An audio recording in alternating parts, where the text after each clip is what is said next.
शिष्य ने संत से कहा कि गुरुजी कृपया दुखों को दूर करने का कोई रास्ता बताएं। मैं परेशानियों से हार गया हूँ। गुरु ने कहा कि पहले सबसे सुखी व्यक्ति के घर से एक मुट्ठी अनाज लेकर आओ, फिर मैं रास्ता बताता हूँ। सभी के जीवन में अलग अलग परेशानियां रहती हैं।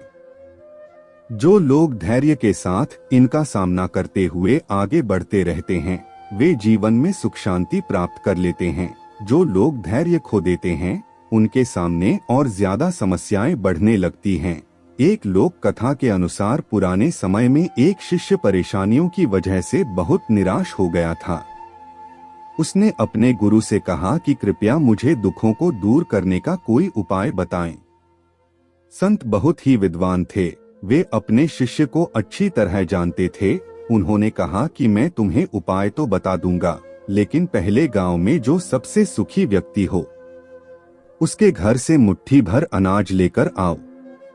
शिष्य गुरु की आज्ञा पाकर गांव में सबसे सुखी व्यक्ति खोजने निकल पड़ा। उसे एक व्यक्ति दिखाई दिया जो अपने घर के बाहर शांति से बैठा हुआ था।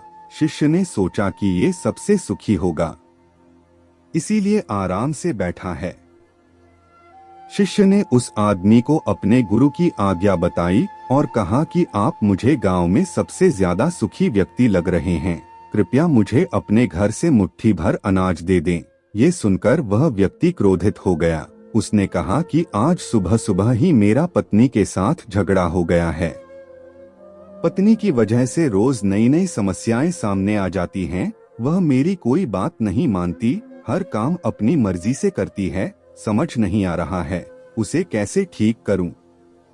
शिष्य वहां से आगे निकल गया। कुछ देर बाद उसे फिर एक व्यक्ति दिखाई दिया। शिष्य ने उसे अपने गुरु की आज्ञा बताई। उस व्यक्ति ने कहा कि भाई, मेरा पड़ोसी बहुत धनवान है, उसके पास सभी चीजें हैं, मेरे पास तो कुछ नहीं है, मैं तो बहुत गरीब हूँ। पूरे गांव में घूमने के बाद भी शिष्य को कोई सबसे सुखी इंसान नहीं मिला। वह गुरु के पास लौट आया, गुरु को पूरी बात बता दी। गुरु ने कहा कि सभी लोग खुद से ज्यादा दूसरों की वजह से दुखी हैं। लोग खुद पर ध्यान नहीं देते हैं, यही दुखों का मूल कारण है।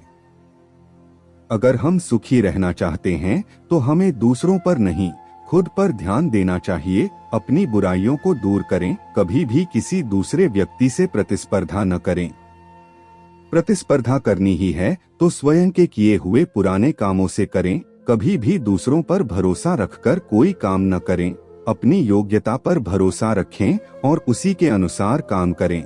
यही सुखी रहने का सूत्र है।